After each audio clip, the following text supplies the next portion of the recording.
দরজা খুলতেই ছেলের সাথে নতুন বেনারসি পরা ঘোমটা টানা এক মেয়েকে দেখে অবাক হয়ে গেলেন মা। নিঃসন্দেহে এটা ছেলের বিয়ে করা বউ, সদ্য বিয়ে করে এনেছে। কিন্তু রোহানের মতো ছেলে বাবা মাকে না জানিয়ে বিয়ে করতে পারে না। সবকিছু কেমন যেন অদ্ভুত লাগছে মায়ের কাছে। মা ছেলের কাছে গিয়ে ছেলের মুখের দিকে তাকায়। রোহান তখন চেহারা নিচু করে মেঝের দিকে চেয়ে আছে। ওর চোখে মুখে অন্যরকম একটা ব্যাপার কাজ করছে। নতুন বিয়ে করার পর যেমন আলো, ভয়, লজ্জা সবকিছু একসাথে কাজ করে, অনেকটা সেরকমই। মা অবাক হয়ে অনেকক্ষণ কথা বলতে পারলেন না। রোহান নিজেই আগে বলল, মা ও অনামিকা, আমি তোমাদেরকে না জানিয়ে ব্যাস হয়েছে, বাকিটুকু আর বলতে হবে না। আমি বুঝে গেছি কাহিনী কি। তুই যে বিয়ে করে বউ নিয়ে বাসায় ফিরেছিস সেটা না বোঝার কোনো কারণ নেই। দেখেই বুঝে গেছি আসল ঘটনা কি। তোর সাহস কত বড়, জন্ম দিয়ে কোলে পিঠে করে মানুষ করলাম, আর আজকে কোথাকার কোন মেয়েকে বিয়ে করে আবার বাসায় এনে বলছিস তোমাদেরকে না জানিয়েই। কষ্ট করে ছেলেপুলে মানুষ করার উপহার হয়তো এটাই। রোহান বলল, মা আর তো কিছু করার নেই।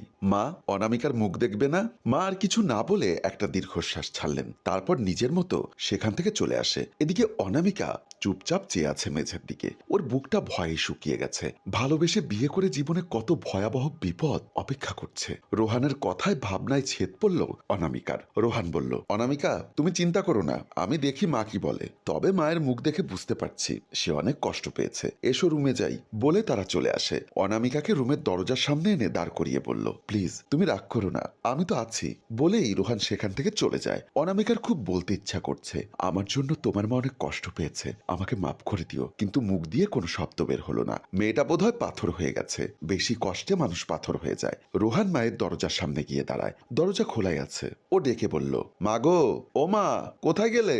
মায়ের কোনো সাড়া পাওয়া গেল না। রোহান কি বলবে বুঝতে না পেরে আবারও ডাকলো, মা গো, কোথায় গেলে তুমি? এবারও মায়ের কোনো সাড়া নেই। রোহান নিজের মতো করে বলে গেল, মা অনামিকাকে কি রুমে নিয়ে যাব? ওর মুখটা দেখলেও না, ওকে রুমে নিয়ে যাই মা। মা কোনো কথা না বলে ঠাস করে দরজা লাগিয়ে দিলেন। ছেলের মুখের উপর কোনো মা এভাবে দরজা লাগিয়ে দিতে পারে জানা নেই রোহানের। কিন্তু একা একা বিয়ে করে ফেলাটাও অনেক বড় অপরাধ হয়ে গেছে। মা তো অনেক ভালোবাসে ওকে।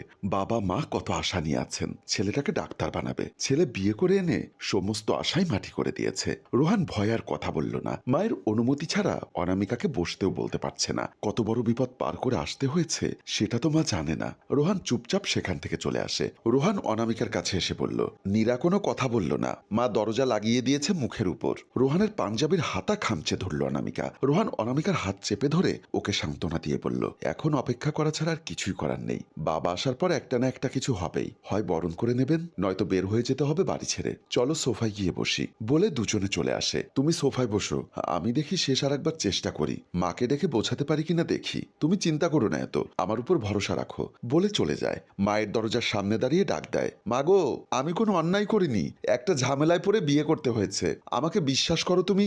দরজাটা খোলো না প্লিজ। অনামিকা এখনো বসে আছে। মেয়েটা অনেক টায়ার্ড, দুদিন ধরে না খেয়ে আছে। ওর কথা যদি একটু। মা দরজা খুলে দিয়ে বের হয়ে আসেন। মা ভয়ঙ্কর চেহারায় যত রেগেই থাকুক না কেন দরজা তো খুলেছেন। রোহান মায়ের পায়ের কাছে বসে পড়ল। মা প্লিজ, অনামিকার মুখটা দেখো, তোমার পছন্দ হবে। মা কিছু না বলে রুম থেকে বের হয়ে আসে। মা সোফার কাছে এসে অনামিকার পাশে বসে অনামিকার ঘুমটা তুলে তাকালো ছেলের বউয়ের দিকে। মেয়েটা দেখতে খারাপ না, বেশ সুশ্রী। মা কিছু না বলে সেখান থেকে চলে গেল। রোহান অনামিকার পাশে গিয়ে বসে। মা নাস্তা হাতে এনে টেবিলের উপর শব্দ করে রাখলেন। তারপর বললেন, খেয়ে নিতে বল তোর বউকে। এটা বলে মা চলে যায়। রোহান কি করবে বুঝে উঠতে পারল না। অনামিকা দুদিন কিচ্ছু খায়নি। ও যেহেতু এখন রোহানের স্ত্রী, কাজেই ওর ব্যাপারে সমস্ত চিন্তা ভাবনা রোহানকেই করতে হবে। রোহান অনামিকাকে বলল, আগে খেয়ে নাও, তুমি তো কিছুই খাওনি। সে কিছু বলল না। এই অবস্থায় খাবার মতো রুচি বা ইচ্ছা কোনোটাই নেই ওর। তার উপর বিয়ের সাজে এভাবে কতক্ষণই বা থাকা যায়। তাকে রুমে ঢুকতেও বলতে পারছে না রোহান। কি হলো, নাস্তা খেয়ে নাও, আমি আরেকবার মায়ের কাছে যাব। রোহান মায়ের দরজায় এসে যা দেখলো তাতে তার পায়ের তলার মাটি সরে যায়। সে দেখলো তার মা ফ্যানের সাথে রশি বাঁধছেন। মুহূর্তেই পুরো দুনিয়া কেঁপে উঠল রোহানের। চিৎকার করে ছুটে যায় মায়ের দিকে। মায়ের পাশে গিয়ে মাকে টেনে নামালো বিছানা থেকে। মাকে নামিয়ে মায়ের পা ধরে পড়ল।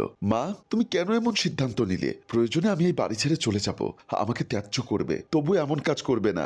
আমি তোমার বাধ্য ছেলে নই মা, কিন্তু একবার জানতে চাও কেন বিয়েটা করেছি? কি এমন হলো যে তুই আমাদের না জানিয়ে আমাদের স্বপ্ন এভাবে ভেঙে দিলি? কেন আমাদের আমাদের না জানিয়ে এমন সিদ্ধান্ত নিলি? মা তাহলে শোনো, অনামিকাকে তার বাবা বলল তোর জন্য আমি যাকে ঠিক করেছি তাকেই বিয়ে করতে হবে তোর। তাই বলে বাবা তোমার বয়সী একজন লোককে বিয়ে করব আমি? তোমার কি বিবেক বলে কিছু আছে? চুপ কর। রহমত শেখের অনেক টাকা, ওনার বউ মারা গেছে, আর একটা বিয়ে করছে তাতে সমস্যা কি? টাকাওয়ালাদের আরেক বিয়ে করার অধিকার আছে। বাবা আমি পারবো না, প্রয়োজনে আমি আত্মহত্যা করব, তবুও। তখনই ঠাস করে থাপ্পড় দিয়ে বাবা বলল, আমার মুখের উপর কথা বলা শিখে গেছিস?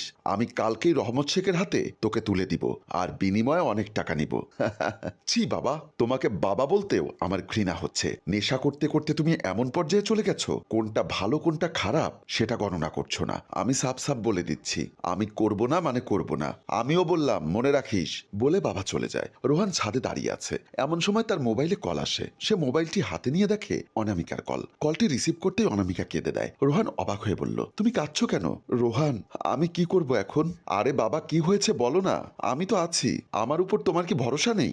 বাবা আমাকে টাকার জন্য একটা বুড়ো লোকের সাথে জোর করে বিয়ে দিচ্ছে, কালকেই ওনার হাতে তুলে দিবেন বলেছে। কি সব বলছো? হ্যাঁ রোহান, তুমি আমাকে ক্ষমা করে দিও। আমি এ বিয়ে করতে পারবো না, তাই আমি সিদ্ধান্ত নিয়েছি আত্মহত্যা করব। চুপ করো অনামিকা, জানো না তুমি আত্মহত্যা মহাপাপ? তুমি এক্ষুনি বের হয়ে যাও, আমি তোমাকে নিতে আসছি। আজকেই এই মুহূর্তে আমি তোমাকে বিয়ে করব। কি বলছো? তোমার বাবা মা? সেসব আমি ম্যানেজ করব, তুমি বের হয়ে এসো। এই বলে কলটি রেখে রোহান সাত পাঁচ না ভেবে নেমে চলে আসে। এবার শুনেছো তো মা, কেন অনামিকাকে বিয়ে করলাম? এটা যদি তোমাদের অবাধ্য বা খারাপ করেছি তাহলে আমি অনামিকাকে নিয়ে চলে যাব, আর এ মুখ তোমাদের দেখাবো না। মা সবটা শুনে ছেলেকে জড়িয়ে ধরে আর হাত ধরে টেনে নিয়ে আসে। কই আমার বৌমাকে এতক্ষণ এখানে বসিয়ে রাখলাম যে? আমি কেমন শাশুড়ি, খুব খারাপ আমি, স্বার্থপর। রোহান মায়ের দিকে হা করে তাকিয়ে আছে। অনামিকা মিষ্টি একটা হাসি দিয়ে শাশুড়িকে সালাম করে। শাশুড়ি অনামিকাকে বুকে টেনে নেয়। রোহান বলল, আমাকে বুকে টেনে নিবে না মা? আয় বাবা বুকে আয়। আর এখানে হাসি খুশি আর সুন্দর পরিবার দেখে আমাদের গল্প শেষ হয়। সম্মানিত ভিউয়ার্স, আসলে কে কোন পরিস্থিতিতে পড়ে যায় তা আগে থেকে কেউ জানে না, তাই পরিবারের দোহাই দিয়ে প্রিয় মানুষটিকে দূরে ঠেলে দিবেন না, তখন হয়তো আফসোস করতে হবে। বেঁচে থাকুক ভালোবাসা। গল্পটির ভাবনায় হাশেম রাজু, পরিচালনায় রেজাউল কবির চৌধুরী ও প্রযোজনায় FA নয়ন চৌধুরী। গল্পটি ভালো লাগলে লাইক কমেন্ট ও শেয়ার করে অন্যকে দেখার সুযোগ করে দিন। ধন্যবাদ।